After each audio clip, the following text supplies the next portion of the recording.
Welcome to a man and his van on the job, and I'm headed to Atlanta, Georgia, and the best thing about Atlanta is Nashville is on the way. So Earl Scruggs, Father of Bluegrass, right here with me at the Ryman Auditorium.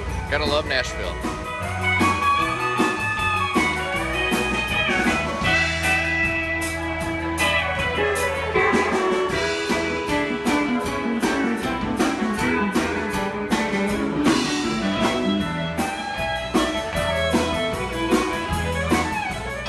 So last night I stayed at this parking lot, which is a little pricey, right by the Johnny Cash Museum and Patsy Cline Museum, but it is a good parking lot. It's $30 for 10 hours, but you can park overnight, which is great. You don't get towed, and you're conveniently located around the corner from Honky Tonk Central and all the other great music establishments on Broadway here in downtown Nashville.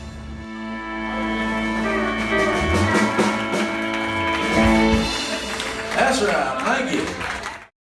Well, made it to Atlanta, and their new ballpark, their grass is really green, which is good. Well, since I'm working at a new ballpark, I guess I should do a review.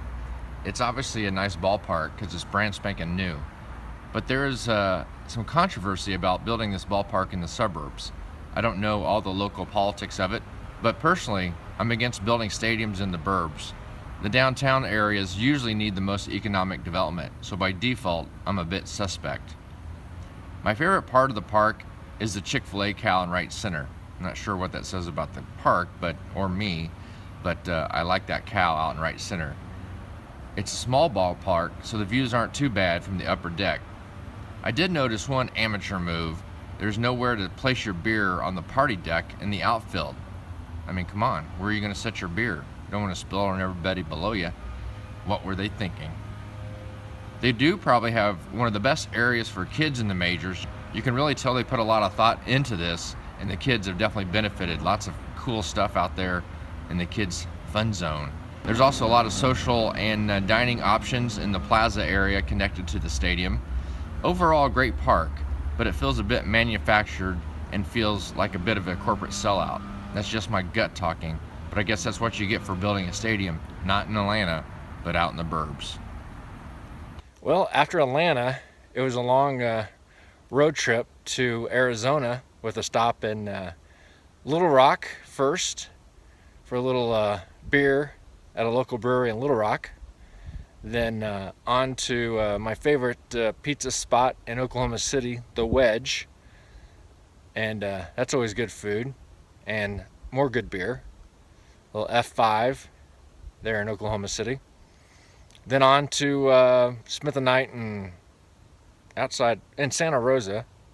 And then on to Albuquerque, and now it's Flagstaff. So had a nice lunch in Flagstaff at a cool mom and pop Mexican place.